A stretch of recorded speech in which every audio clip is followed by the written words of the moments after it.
Hello everyone, आप सभी का द पीएससी प्रिपरेशन पे स्वागत है। आज हम 16 अप्रैल 2026 से बनने वाली सभी करंट अफेयर को कवर करेंगे। उससे पहले हम लास्ट क्लास का रिवीजन कर लेते हैं। लास्ट क्लास में हमने पढ़ा था, हाल ही में जनरल सुशांत कायर को किस देश के 125 साल के इतिहास में पहली महिला आर्मी चीफ नियुक्त किया गया है। तो ये संबंधित है ऑस्ट्रेलिया से। हाल ही में 13 अप्रैल को जालियांवाला बाग नरसंहार की कौन सी वर्षी मनाई गई है? 107th। 14 अप्रैल को कौन से दिवस के रूप में मनाया जाता है? अंबेडकर जयंती के रूप में। गोल्फ का प्रतिष्ठित टूर्नामेंट मास्टर टूर्नामेंट 2026 लगातार दूसरी बार किसने जीता है? रॉरी मैकइलरॉय ने। एशियन रेसलिंग चैंपियनशिप 2026 में भारत कुल 17 पदक के साथ कौन से स्थान पे रहा है? तो इसमें जो भारत रहा है, इसमें भारत जो है 5th पोजीशन पे रहा है, और फर्स्ट पे ईरान रहा है। कल जो है कुछ मिस्टेक हो गई थी, जिसके कारण जो है इसमें मैंने सेकंड बताया था, इसमें ये 5th पोजीशन पर रहा है। इजराइल प्रधानमंत्री ने किस देश की खुफिया एजेंसी मोसाद का नया प्रमुख नियुक्त किया है? तो इन्होंने नियुक्त किया है, मोसाद के नए प्रमुख नियुक्त हुए हैं रोमान गॉफमान।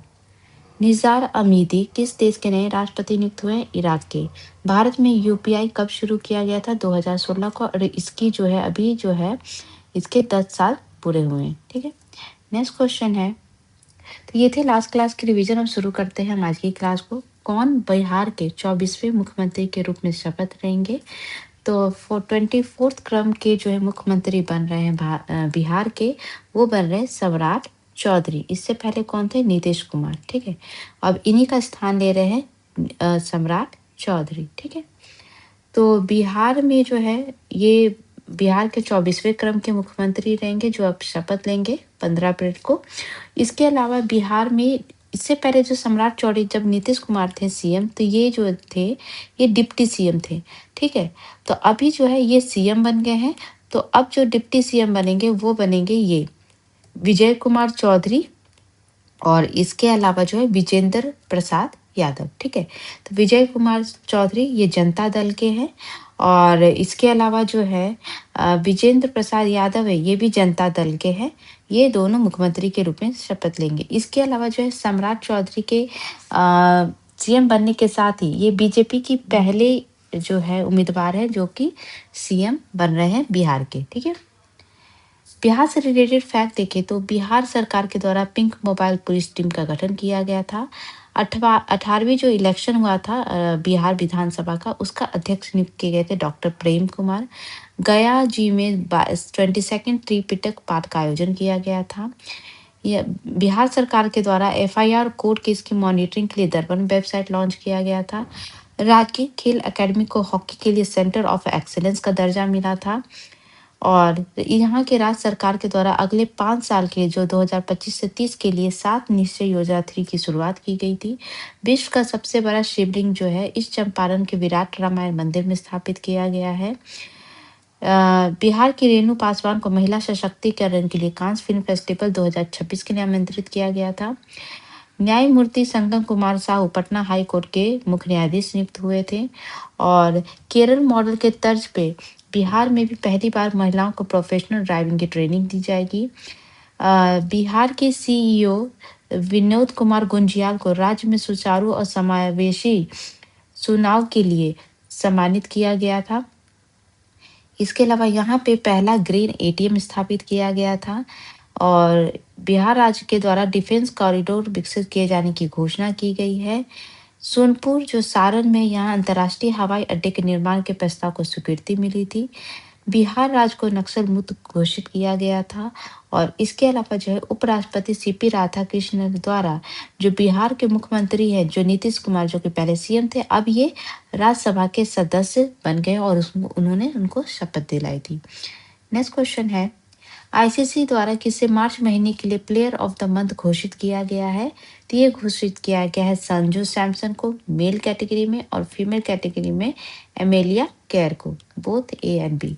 ठीक है, गेम से रिलेटेड अवार्ड का रिवीजन करें तो 2025 भारतीय महिला खिलाड़ी को जो है 2025 BBC Indian sports women of the year चुना गया था स्मृति मंदाना को। इसके अलावा और भी कैटेगरी में अवार्ड दिए गए थे, जैसे कि emerging player of the year रही थी दिव्या देशमुख चेस में। Para sports women of the year रही थी प्रीति पल एथलेटिक्स में। लाइफ टाइम अचीवमेंट अवार्ड मिला था अंजलि भागवत को, जो शूटिंग से संबंधित है। Star performer of the year रही थी the Indian women cricket team, the Indian women kabaddi team and Indian women cricket team for the blind. ठीक है। इसके अलावा लॉरियस का ब्रांड एम्बेसडर नियुक्त किया गया था सिमोन बाइल्स को। बीसीसीआई के नमन अवार्ड्स 2026 में जो है राहुल द्रविड़ और रोजर बिन्नी को colonel CK Naidu lifetime achievement award प्रदान किया गया था। इसके अलावा जो है इनको मेल कैटेगरी में ये हुए राहुल द्रविड़ और रोजर बिन्नी, जिनको लाइफ टाइम अचीवमेंट अवार्ड दिया गया था। फीमेल कैटेगरी में दिया गया था मिताली राज को। इसके अलावा क्रिकेटर ऑफ द ईयर रहे थे शुभमन गिल और स्मृति मंधाना। 2026 के फरवरी माह के लिए ICC player of the month चुने गई थी अरुंधति रेड्डी और Sahibzada Farman. 8 hockey India annual award में जो है जफर इकबाल को major Dhyan Chand lifetime achievement award प्रदान किया गया था। इसके अलावा जो है पर्सन ऑफ द ईयर रहे थे हार्दिक सिंह एंड नवनीत कौर, ये मेल कैटेगरी में और ये फीमेल कैटेगरी में। इसके अलावा बलजीत सिंह अवार्ड जो है बिच्छू देवी को दिया गया था। वर्ल्ड आर्चरी द्वारा para Archer of the year 2025 चुना गया शीतल देवी को। एशियन स्क्वैश फेडरेशन द्वारा प्लेयर ऑफ द ईयर 2025 घोषित किया गया अभय सिंह को। इसके अलावा जो ये सीनियर कैटेगरी में चुने गए हैं। ठीक है। इसके अलावा जो है अनाहत सिंह जो कि भारत से संबंधित है, इनको भी प्लेयर ऑफ द ईयर 2025 घोषित किया गया, लेकिन कौन सी कैटेगरी में? जूनियर कैटेगरी में। इसके अलावा जो इंडिया की मेल टीम है, इसको टीम ऑफ द ईयर भी घोषित किया गया था। ये बहुत इंपॉर्टेंट फैक्ट है जो कि आपको याद होना चाहिए, क्योंकि इससे जो है एग्जाम में क्वेश्चन बनने के चांसेस बहुत ज़्यादा है। ठीक है। चलिए नेक्स्ट क्वेश्चन है, विजडन क्रिकेटर अल्मनैक 2026 पुरस्कार में किसे leading cricketer in the world चुना गया है? तो ये चुना गया है, मेल कैटेगरी की बात करें तो मिशेल स्टार्क को, और अगर फीमेल कैटेगरी की बात करें तो ये दीप्ति शर्मा को। तो बोथ ए एंड बी सही है। ठीक है। तो विजडन क्रिकेटर्स अल्मनैक 2026 जो है इस पुरस्कार की घोषणा की गई है, और भारत ने 9 कैटेगरी में से 7 कैटेगरी में पुरस्कार अपने नाम किए हैं। इसको डिटेल में पढ़ते हैं। Leading cricketer in the world male category, ये चुने गए मिशेल स्टार्क, ये ऑस्ट्रेलिया के। Leading cricketer in the world female, ये चुनी गई दीप्ति शर्मा, ये भारत से संबंधित है। लीडिंग T20 है ये। ठीक है। T20 cricketer in the world, ये अभिषेक शर्मा चुने गए, ये भी भारत से। विजडन ट्रॉफी बेस्ट टेस्ट प्रदर्शन, मतलब टेस्ट क्रिकेट में किसका प्रदर्शन सबसे अच्छा रहा है, वो रहे, इसमें चुने गए ऋषभ पंत, ये भी भारत से। इसके अलावा जो है Wisden cricketer of the year 2026 चुना जाता है, जिसमें 5 खिलाड़ियों को चुना गया जाता है, जिसमें से 4 खिलाड़ी भारत के हैं। किन कौन को चुना गया? एक तो सुमन गिल, रविंद्र जडेजा, मोहम्मद सिराज, ऋषभ पंत, ये 4 इंडियन है। इसके अलावा जो है हसीब हमीद जो है ये इंग्लैंड से। ठीक है। तो ये काफ़ी इंपॉर्टेंट है, वेरी वेरी इंपॉर्टेंट। ठीक है। चलिए नेक्स्ट क्वेश्चन है, आयुष मंत्रालय के CCRAS सेंट्रल काउंसिल रिसर्च इन आयुर्वेदिक साइंस के अंतर्गत आने वाला पहला संस्थान कौन बना है जिसे ISO मान्यता प्राप्त हुई है? ये नंबर है 15189 2022 मान्यता प्राप्त हुई है। तो ये मान्यता प्राप्त हुई है CARI बेंगलुरु को। ठीक है। तो बेंगलुरु जो कर्नाटक में स्थित केंद्रीय आयुर्वेद अनुसंधान संस्थान, सेंट्रल आयुर्वेदिक रिसर्च इंस्टीट्यूट, जो आयुष मंत्रालय के अंतर्गत आता है, जिसका फुल फॉर्म होता है आयुर्वेद, योग, प्राकृतिक चिकित्सा, यूनानी, सिद्ध और होम्योपैथिक, इसके अंतर्गत ये कार्य करता है। और इसी के अंतर्गत जो है आयुर्वेदिक विज्ञान अनुसंधान परिषद आता है। ठीक है। तो इसके अंतर्गत आने वाला पहला संस्थान जो है CARI बेंगलुरु बना है, जिसे बायोकेमिस्ट्री और हीमेटोलॉजी में ISO मान्यता प्राप्त हुई है। इस ISO की बात करें तो 15189 2022 ये चिकित्सा प्रयोगशाला के लिए नवीनतम अंतर्राष्ट्रीय मानक है, जो गुणवत्ता प्रबंधन प्रणाली और तकनीक दक्षता पर के लिए दी जाती। तो ये इंडिया का पहला ऐसा इंस्टीट्यूट बना है। फर्स्ट इन इंडिया से बात करें तो भारत का केरलम ऐसा पहला राज्य बना जिसने अपने आप को स्टेट बैक्टीरियम घोषित किया है। और इसके लिए जो केरल ने जो है स्टेट बैक्टीरियम कौन से बैक्टीरिया को घोषित किया था? बैसिलस सबटिलस को। 77 रिपब्लिक डे परेड में पहली बार संजय लीला भंसाली के द्वारा सिनेमा का प्रतिनिधित्व किया गया था। पंजाब के लुधियाना में देश का पहला डॉग सेंचुरी खोला गया है। विशाखापत्तनम आंध्र प्रदेश में जो एक रेलवे स्टेशन है, इस रेलवे का पहला RoboCop assistant security commissioner Arjun तैनात किया गया था। भारत का पहला क्रॉनिक किडनी डिजीज रजिस्टर शुरू करने वाला पहला राज्य है उड़ीसा बना है। महाराष्ट्र में देश को समर्पित पहला मेनोपॉज क्लिनिक की शुरुआत की गई थी। सीनियर सिटीजन को समर्पित बजट पेश करने वाला देश का पहला राज्य केरल बना था। यूनानी चिकित्सा को हिंदी में पढ़ाने वाला पहला राज्य जो है मध्य प्रदेश बना है। इंश्योरेंस फॉर ऑल बाय 2047 के तहत 100% बीमा कवरेज हासिल करने वाला देश का पहला जिला बना था अलवर, जो कि कहाँ स्थित है? राजस्थान में। नेक्स्ट क्वेश्चन है, नासा के आर्टेमिस 2 चंद्र मिशन के चालक दल को चंद्रमा के चारों ओर ले जाकर वापस लाने वाला ओरियन कैप्सूल को क्या विशिष्ट नाम दिया गया है? तो जो ओरियन कैप्सूल में जिसमें सवार होके आर्टेमिस 2 मिशन के तहत ये जो 4 अंतरिक्ष यात्री चंद्रमा के सबसे निकट जाके चक्कर लगा के आए हैं, उसी ओरियन कैप्सूल को एक विशिष्ट नाम दिया गया जिसका नाम रखा गया है इंटीग्रिटी। ठीक है, तो बेसिकली बात करें तो ये आर्टेमिस 2 मिशन जो है ये अपने चारों अंतरिक्ष यात्री के साथ भारत जो वापस जो है पृथ्वी पे लौट आया है। और ये यूएसए के कैलिफोर्निया तट के पास प्रशांत महासागर में सफलतापूर्वक उतरा है। जो लैंडिंग होती है स्पेसक्राफ्ट की उसको कहते हैं स्प्लैश डाउन, ये टर्म बोला जाता है। इसमें कौन कौन से गए थे? 4 लोग। कमांडर थे यूएसए के, वो थे Reid Wiseman. Victor Glover pilot थे। और क्रिस्टीना कोच जो है ये भी यूएसए की थी, स्पेशलिस्ट थी। और जेरी हैंसन जो है ये कनाडा से थे, ये मिशन स्पेशलिस्ट थे। जो विक्टर ग्लोबर जो है ये पहले अश्वेत व्यक्ति थे जो कि गए थे चंद्रमा के करीब। ये पहली महिला थी क्रिस्टीना को जो कि गई थी चंद्रमा के चारों चक्कर लगाने। और जेरेमी हैंसन ये पहले व्यक्ति थे जो कि गैर अमेरिकी नागरिक थे जो कि चंद्रमा के चारों चक्कर लगाने गए थे। ठीक है, इसके अलावा नासा की जो ओरियन कैप्सूल में ये गए थे उसका नाम इंटीग्रिटी रखा गया था, जो कि ये 10 दिन का मिशन था जो चंद्रमा के चारों चक्कर लगाकर वापस पृथ्वी पर आने का था। इसमें कुछ जो है रिकॉर्ड बनाए गए हैं, जैसे कि कुछ जो है उपलब्धि हासिल की गई है। ये इसको आप ध्यान से पढ़िए। इसमें first time ship to ship call किया गया था। इस मिशन ने इतिहास रहते हुए मानव चंद्र मिशन और इंटरनेशनल स्पेस स्टेशन आईएसएस के बीच पहला शिप टू शिप कॉल सफलतापूर्वक पूरा किया था। मतलब जो ये जिस कैप्सूल में बैठ के गए थे जिस स्पेसक्राफ्ट में आर्टेमिस 2 के तहत, और इसके अलावा जो ऊपर जो है अंतरिक्ष में इंटरनेशनल स्पेस स्टेशन बना रहा था, वहाँ पे बहुत सारे वैज्ञानिक काम करते रहते। वहाँ पे इन्होंने अपने जो है स्पेसक्राफ्ट से इंटरनेशनल स्पेस स्टेशन पे कॉल करके बात की थी।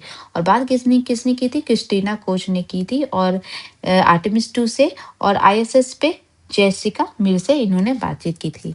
इसके अलावा एक और रिकॉर्ड बनाया गया। इस मिशन ने पृथ्वी से मनुष्य द्वारा तय की गई सबसे अधिक दूरी का नया रिकॉर्ड भी बनाया था। मतलब ये जो अंतरिक्ष यान है चंद्रमा के सबसे दूरस्थ हिस्से जिसे फॉर साइड कहते हैं के साथ फ्लाई बाय के दौरान पृथ्वी से कुल 2,52,752 मील की दूरी तय की, जो 1970 में अपोलो 13 मिशन जो था उसके द्वारा जो दूरी बनाई गई थी 2,48,655 मील, उसका रिकॉर्ड भी इन्होंने तोड़ा था। तो ये चंद्रमा के सबसे दूर पॉइंट पे गए थे जो कि आज तक कभी इंसान नहीं पहुंचा था, वहां तक उसके चक्कर लगा के आए। ठीक है, ये सारे पॉइंट बहुत इंपॉर्टेंट है। चलिए नेक्स्ट क्वेश्चन है किस अंतर्राष्ट्रीय संस्था द्वारा universal social protection in changing labour market जारी किया गया है?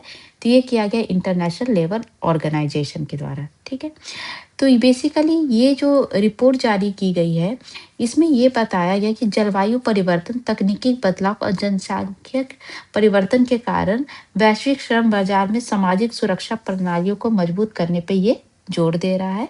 इसमें भारत का प्रदर्शन भी बताया गया है कि भारत में जो है अभी जो है 64% से अधिक आबादी को कम से कम एक सामाजिक सुरक्षा का लाभ मिल रहा है। श्रमिकों जो 2015 में सिर्फ 19% था, तो अभी जो है काफी अच्छे पोजीशन में इंडिया के श्रमिक है। इंटरनेशनल आईएलओ की बात करें तो इसका फुल फॉर्म है इंटरनेशनल लेबर ऑर्गेनाइजेशन, जिसका स्थापना 1919 में किया गया था ट्रीटी ऑफ वर्सले के बाद। इसका हेडक्वार्टर जिनेवा में है और ये इसकी पेरेंट बॉडी जो है यूनाइटेड नेशन है। इसकी अभी करंट मेंबर कंट्री 187 है। ये जो है 3 स्ट्रक्चर पे काम करता है, एक थे गवर्नमेंट, एम्प्लॉयर और वर्कर की कैटेगरी पे। इसका मेन ऑब्जेक्टिव होता है कि लोगों को डिसेंट वर्क और श्रमिकों को जो है उनका सही वेतन, सेफ वर्किंग कंडीशन प्रोवाइड करना, चाइल्ड लेबर को दूर करना और फोर्स लेबर की जो है उसको खत्म करना और जेंडर इक्वालिटी को प्रमोट करना। नेक्स्ट क्वेश्चन है, म्यांमार के नेपियाडा में एक स्कूल निर्माण परियोजना के लिए भारत द्वारा हाल ही में किया गया समझौता ज्ञापन, जिसको कहते हैं एमओयू, भारत की किस विदेश नीति रूपरेखा का प्रत्यक्ष प्रतिबिंब है? तो किस नीति के तहत जो है भारत म्यांमार के एक जिले में नेपियाडो में एक स्कूल निर्माण कर रहा है? तो भारत ये जो है नेबरहुड फर्स्ट पॉलिसी के तहत जो है यहाँ पे निर्माण कर रहा है। तो म्यांमार में जो है म्यांमार की राजधानी नेपियडो में जो है एक स्कूल निर्माण के लिए हस्ताक्षर किए गए हैं, जिसमें जो है भारत के केंद्रीय विदेश मंत्री राज्य मंत्री कीर्तिवर्धन सिंह जो है म्यांमार की यात्रा के दौरान इस पर हस्ताक्षर किया गया था। ये भारत की स्मॉल डेवलपमेंट प्रोजेक्ट के तहत किया जा रहा है और ये भारत की नेबरहुड जो है पड़ोसी प्रथम नीति का हिस्सा है, जो कि स्थानीय समुदायों को बुनियादी ढांचे की जरूरत पूरा करने के लिए भारत की प्रतिबद्धता को दर्शाता है। कुछ इंटरनेशनल रिलेशन से फैक्ट देखें तो भारत और फ्रांस के बीच 2026 को ईयर ऑफ इनोवेशन के रूप में मनाने की घोषणा की गई थी। भारत और ब्राजील के बीच अगले 5 वर्षों में आपसी व्यापार $30 अरब तक पहुंचाने का लक्ष्य रखा गया है। भारत और इजराइल के बीच जो है विशेष जो रणनीतिक साझेदारी है उसको विशेष रणनीतिक साझेदारी का दर्जा दिया गया था। भारत और कनाडा के बीच सेप्पा के तहत द्विपक्षीय व्यापार को 2030 तक $50 अरब तक पहुंचाने का लक्ष्य रखा गया है। भारत जो है रशिया से S-400, जिसको सुदर्शन भी कहा जाता है, ये एयर डिफेंस सिस्टम के 5 नए स्क्वाड्रन खरीदा था। यूएसए में 50 साल बाद एक नई रिफाइनरी बनेगी, जिसके लिए डील जो हुई है वो रिलायंस कंपनी के साथ हुई है। इसके अलावा भारत के ESI archaeological survey of India और इंडोनेशिया के साथ मिलकर जो इंडोनेशिया में प्रम्बान मंदिर है उसके जीर्णोद्धार का काम किया जाएगा। भारत ने साहिल क्षेत्र के देश जिसका नाम है बुर्किनो फासो, इसको मानवीय सहायता देने के लिए 1000 मैट्रिक टन चावल की खेप भेजी थी। भारत के द्वारा अफगानिस्तान में जो विनाशकारी भूकंप और बाढ़ आया था उसके लिए भी भारत के द्वारा मानवीय सहायता भेजी गई थी। इसके अलावा जो है भारत के द्वारा जो है ईरान को भी जो है मानवीय सहायता भेजी गई थी। नेक्स्ट क्वेश्चन है, आरबीआई की उत्कर्ष 2029 रणनीति का कौन सा विशेष प्रोजेक्ट भारत की मुद्रा प्रबंधन प्रणालियों के आधुनिकीकरण पर केंद्रित है? तो ये है प्रोजेक्ट सा मुद्रा। ठीक है, तो अभी जो है प्रोजेक्ट सा मुद्रा जो है आरबीआई की उत्कर्ष 2019-29 रणनीति का एक हिस्सा है, जो कि देश की भौतिक मुद्रा प्रबंधन प्रणाली जो फिजिकल करेंसी मैनेजमेंट है उसको जो है मॉडर्न बनाने पर ध्यान देती है। उत्कर्ष 2019 फ्रेमवर्क की बात करें तो ये बेसिकली ये आरबीआई के द्वारा लाया गया है उत्कर्ष 2019, जो कि 2026 से शुरू होके 2029 तक के लिए किया गया है। इसके तहत क्या है कि सीबीडी डीसी पे विस्तार किया जाए, मतलब जो cross border direct payment system होता है उसको डिजिटल कैसे किया जाए, इसका दायरा बढ़ाने पर जोर दिया जाएगा। इसके अलावा यूएलआई पे विस्तार किया जाएगा, जो ऋण लोन लेने के आसान तरीका, जो एक एक एक यूनिवर्सल जो है लोन इंटरफेस जो है इसको बढ़ाने पर ध्यान दिया जाएगा। इसके अलावा जो एआई और क्वांटम कंप्यूटिंग है इसके जो है किस तरीके से यूज़ किया जाए, इसको जो है इसको इस पे जो है केंद्रित होगा। आरबीआई की बात करें तो आरबीआई का जो आरबीआई को जो इस्टेब्लिश किया गया था वो किया गया था 1 अप्रैल 1935 को। किसके हिंटन यंग कमीशन जो है इनके सिफारिश आई थी 1926 में। इसी के तहत जो है 1 अप्रैल 1935 को आरबीआई का गठन किया गया था। पहले आरबीआई एक प्राइवेट बैंक की तरह जो है काम करना शुरू किया। बाद में जो है आरबीआई एक्ट 1934 आया, जिसके तहत आरबीआई को एक लीगल फ्रेमवर्क के अंदर इस्टेब्लिश किया गया। और उसके बाद जब भारत को आज़ादी मिली तो 1 जून 1949 को जो आरबीआई था इसको जो है राष्ट्रीय बैंक का दर्जा दिया गया और ये गवर्नमेंट ऑफ इंडिया के तहत इसको लिस्ट किया गया। इनिशियली इसका हेडक्वार्टर जो आरबीआई का है वो कोलकाता रखा गया, लेकिन बाद में 1937 में शिफ्ट करके इसे मुंबई किया गया था। आरबीआई जो है बेसिकली करेंसी इशू करता है, मॉनेटरी स्टेबिलिटी को देखता है और क्रेडिट को कंट्रोल करने का काम करता है। ठीक है, नेक्स्ट क्वेश्चन है, मंगोलिया में आयोजित एशियन बॉक्सिंग चैंपियनशिप 2026 में भारत 16 मेडल के साथ कौन से स्थान पे रहा है? तो भारत सेकंड पे रहा है। ठीक है, इसमें तो बेसिकली जो है मंगोलिया के उलान बटोर में ये एशिया बॉक्सिंग चैंपियनशिप हो रहा था, जिसमें भारत ने 16 पदक के साथ, जिसमें 5 स्वर्ण है, 3 रजत है और 8 कांस्य है। और इसके साथ जो है इंडिया सेकंड पोजीशन पे रही है। फर्स्ट पे रही है कजाकिस्तान। अब आप कहेंगे इनके पास तो टोटल मेडल कम है, लेकिन जो है रैंकिंग जो है वो गोल्ड पे दी जाती है, गोल्ड इनके पास ज़्यादा है, इसलिए इनका फर्स्ट पोजीशन है कजाकिस्तान का। ठीक है, गेम से रिलेटेड फैक्ट देखें तो दमन और दीव जो है वहाँ दीव में जो है खेलो इंडिया बीच गेम्स 2026 हुई थी, जिसमें पदक तालिका में शीर्ष पे रहा था Karnataka. Women's India hockey league हुआ था जो कि दिल्ली एससी पाइपर के द्वारा जीता गया था। राष्ट्रीय खो खो चैंपियनशिप रेलवे के द्वारा जीता गया था मेल कैटेगरी में, फीमेल में महाराष्ट्र के द्वारा। विजय हजारे ट्रॉफी 2025-26 जो है पहली बार विदर्भ के द्वारा जीती गई थी। मुंबई मैराथन 2026 दादा अबाते और यशी चोकले के द्वारा जीता गया था। इंडियन में बात करें तो कार्तिक करकरे और संजीवनी जादव के द्वारा। ले में खेलो इंडिया विंटर गेम्स 2026 में टॉप पे रही थी हरियाणा। छत्तीसगढ़ के मुख्यमंत्री विष्णुदेव सहाय के द्वारा जो है सरगुजा ओलंपिक के शुभंकर का अनावरण किया गया था, जिसका नाम रखा गया था गजरू। ऑस्ट्रेलिया ओपन 2026 के महिला सिंगल का खिताब जीता था एलियाना रावियंका ने, और मेल सिंगल का खिताब जीता था ऑस्ट्रेलिया ओपन 2026 कार्लोस अल्कराज ने। प्रो रेसलिंग लीग 2026 जो है हरियाणा थंडर्स ने जीता था।